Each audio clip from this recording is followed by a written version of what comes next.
Welcome back to my YouTube channel MS Techno Hub. If you are new on my video, please do subscribe of my channel and press bell icon and get new my latest videos notification. Today I made this video for ready-made garments collections. Today we know how we can maintain ready-made garments data in BG with barcode systems. So please continue on my video and friends. इसमें जो सबसे पहला जो step होता है हमारा masters बनाने का, वो मास्टर्स हम कैसे ऐड करेंगे।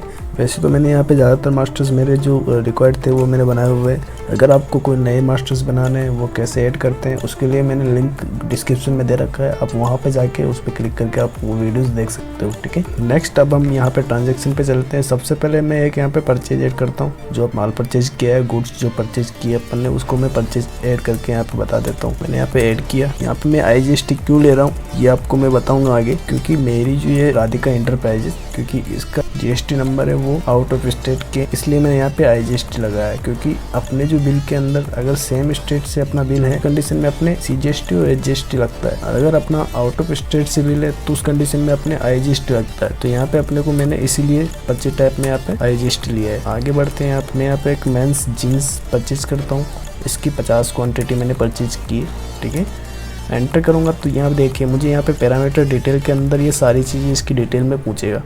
अगर आपको यहाँ पे कलर्स भी मेंटेन करना है या स्टाइल भी मेंटेन करनी है तो उसके लिए भी यहाँ पे ऑप्शन आप ऑन कर सकते हो। यहाँ पे सबसे पहले साइज़ पूछ रहा है 28 में 1500 की 20 पीसेज मैंने यहाँ पे परचेज किए। प्राइस में डालता हूँ यहाँ पे 1200 रुपये। ठीक है, नेक्स्ट 30 साइज़ में 1600 में 20 पीस में इसके परचेज करता हूँ, 10 पीस में इसके यहाँ पे परचेज करता हूँ। ठीक है, अब जैसे मैं यहाँ पे ओके करूँगा तो इसका टोटल जो है यहाँ पे अपने को ऑटोमेटिकली सिंगल पीस की क्या रेट पड़ रही है वो यहाँ पे आ जाएगा। ठीक है, टोटल अमाउंट अपना यहाँ पे आ जाएगा। तो उसी के हिसाब से ये रेशियो निकाल के इसने सिंगल पीस की क्या प्राइस आ रही है अपनी, वो रेशियो अपने को यहाँ पे बता दिया।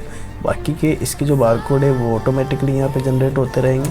जैसे अपन एंटर करेंगे तो यहाँ पे अपने जो बारकोड सिस्टम रखा है वो मैनुअली नहीं, ऑटोमेटिकली इसके बारकोड भी यहाँ पे क्रिएट होते रहेंगे। ठीक है, तो ये देखिए यहाँ पे अपना बारकोड 1 2 3 जो है वो ऑटोमेटिकली बन के क्रिएट हो गया। इस पर क्लिक करके मैनुअल मोड भी ऑन कर सकते हो। ठीक है, ओके, एंटर। नेक्स्ट मैं यहाँ पे एक और आइटम लेता हूँ। एक मैं फुल स्लीव शर्ट लेता हूँ मेंस, जिसकी 20 क्वांटिटी मैंने यहाँ पे परचेज़ की है। स्मॉल साइज़ में यहाँ पे लेता हूँ, इसकी 500 में मैंने ये परचेज़ किया है। नेक्स्ट मैं M साइज़ यहाँ पे परचेज़ करता हूँ। अब हम जैसे ही इस वाउचर को सेव करेंगे, सेव करते ही आपसे ये यहाँ पे पूछ लेगा प्रिंट आइटम बारकोड। जैसे मैं इसको यस करूँगा तो आपसे यहाँ पे शो डिटेल पे क्लिक करना है। तो जितने भी अपन ने आइटम वहाँ पे चढ़ाए हैं उनकी आपको क्वांटिटीज़, टोटल क्वांटिटीज़ यहाँ पे शो हो जाएगी। उसके बाद जो पैरामीटर डिटेल्स होती है वो आपको यहाँ पे शो हो जाएगी। जैसे कि 30 साइज़ में कितनी क्वान्टिटीज़ थी और 32 साइज़ में कितनी क्वान्टिटीज़ थी। ऐसे ही आपके शर्ट्स में कितनी क्वान्टिटीज़ थी स्मॉल में, और M साइज़ में कितनी क्वांटिटीज़ थी वो आपको यहाँ शो हो जाएगी MRP वाइज। ठीक है, और जो आपके बारकोड है वो भी आपको यहाँ पे शो हो जाएगा। अब आपको ओके करना है। ओके करने के बाद आपको यहाँ पे जैसे ही प्रिंट दोगे उसका प्रीव्यू मैं आपको बता दूंगा। यहाँ पे ये देखिए इस तरह से आपके पास जो है मेंस जीन्स जो भी आपके बारकोड है वो बारकोड और जो आपका आइटम नेम है वो आ जाएगा। और मैं इसको थोड़ा सा जूम कर लेता हूँ ताकि आपको थोड़ा क्लियर, ये देखिए। ठीक है, आपके ब्रांड्स नेम जो भी आपकी कंपनी फर्म का नेम है वो आ जाएगा, आइटम नेम, बारकोड जो आपका बारकोड है। ठीक है, और MRP। इस तरह से जो है अपने बारकोड भी प्रिंट होके आ जाएंगे MRP वाइज और साइज़ वाइज।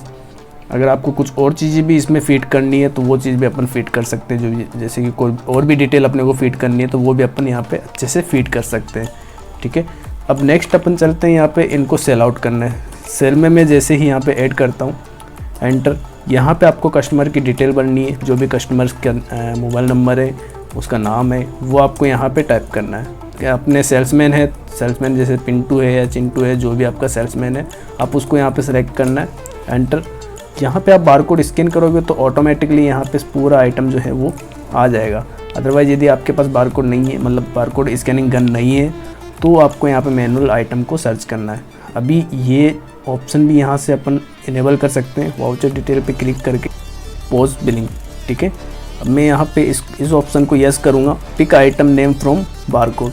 जैसे मैं इसको यस करूँगा तो वहाँ पे मुझे ये बारकोड नंबर से आइटम को पिक करके दे देगा। अब मैं यहाँ से बाहर आता हूँ एक मैं बारकोड यहाँ पे देख लेता हूँ मॉडिफाई मोड में, एक वाउचर ओपन करके मेंस जींस का एक बारकोड देख लेता हूँ 400 4x01। ठीक है, अब मैं ये बारकोड वहाँ पे सेल में ऐड करके यहाँ पे टाइप करता हूँ या स्कैन करता हूँ।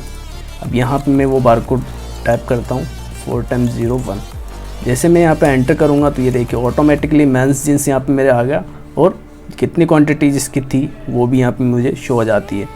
F2 बटन जैसे प्रेस करोगे तो यहाँ पे अमाउंट सेटलमेंट डिटेल के लिए पूछेगा। अब आपको ये पूछ रहा है कि आप कस्टमर आपको पेमेंट कैसे कर रहा है। मान लो 1500 तो वो कैश कर रहे हैं, बाकी के अगर वो UPI से करता है तो UPI में आपको वो ट्रांसफ़र कर देना है। अगर UPI से नहीं करता है यहाँ पे 0 करके वो कार्ड में भी आप ट्रांसफ़र कर सकते हो। ठीक है, F2 किया, सेव के बाद आपसे ये प्रिंट के लिए पूछेगा तो आपको यहाँ से प्रिंट भी दे सकते हो। ठीक है, अगर आपको स्लिप फॉर्मेट में देना है तो स्लिप फॉर्मेट भी आप यहाँ पे सेलेक्ट करके इसको इस तरह से आप प्रिंट दे सकते हो। तो आपका जो पॉस्ट बिलिंग है वो इस तरह से हो जाएगा।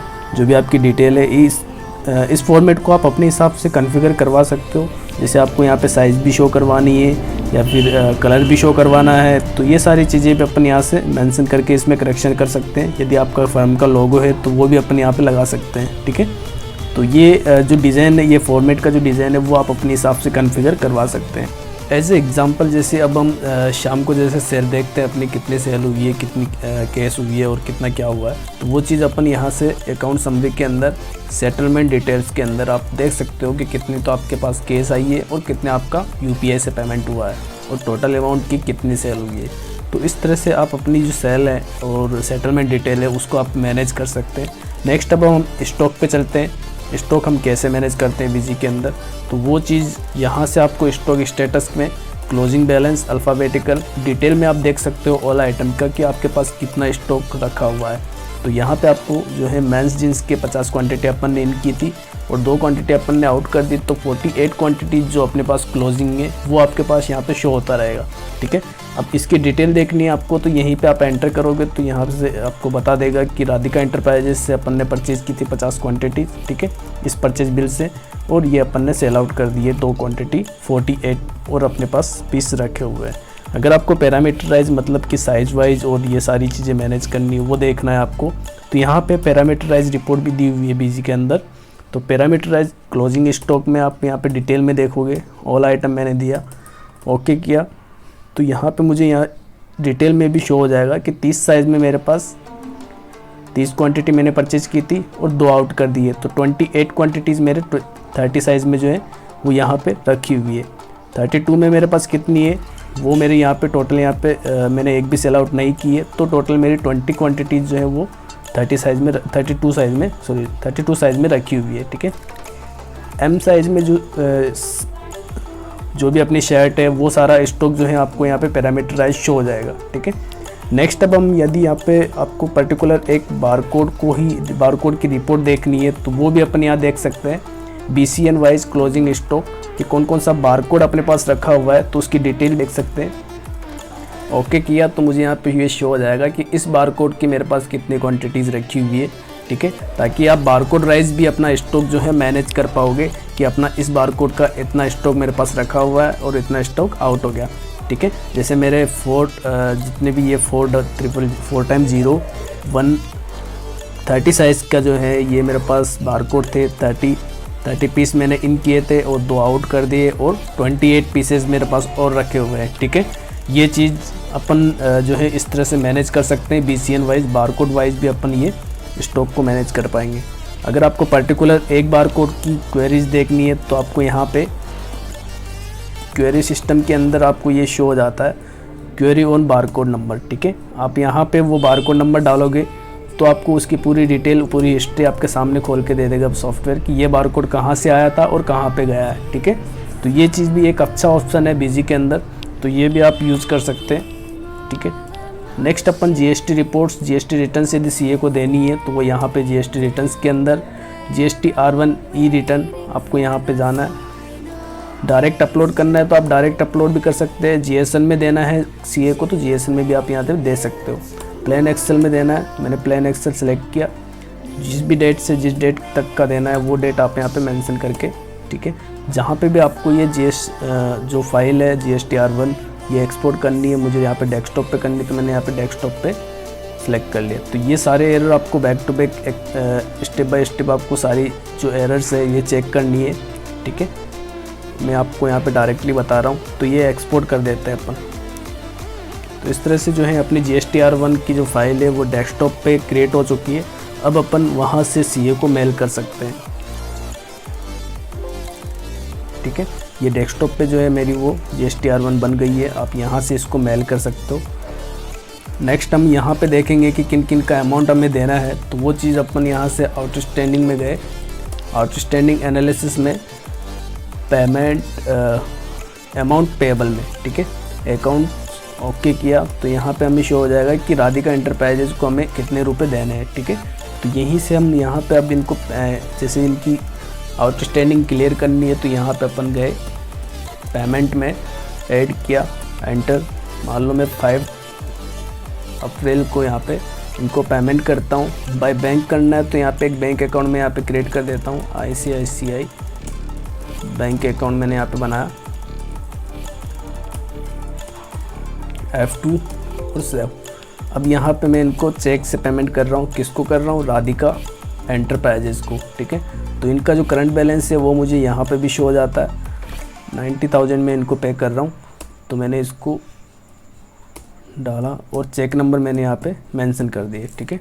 जो भी इनके चेक नंबर से मैंने पेमेंट किया है वो चेक नंबर मैंने यहाँ पे डाल दिया। अब मैं यहाँ पे इसको सेव कर दूँगा। अब मैं वहाँ पे इनका डिस्प्ले के अंदर आउटस्टैंडिंग अमाउंट पेएबल में यहाँ पे चेक करता हूँ। तो अब देखिए मुझे यहाँ पे ये शो हो जाएगा, इनका अमाउंट जो है ओनली 3,485 ही रह गया। यहीं पे अपन एंटर करेंगे तो ये इनकी अकाउंट लेजर ओपन हो जाएगी राधिका एंटरप्राइजेज की, जो कि 1/4 से 5/4 की अकाउंट लेजर बता रहा है। 1/4 को तो अपन ने ये परचेज़ कर ली। उसके बाद अपन ने ICICI बैंक से 90,000 का मैंने ये पेमेंट कर दिया, ठीक है।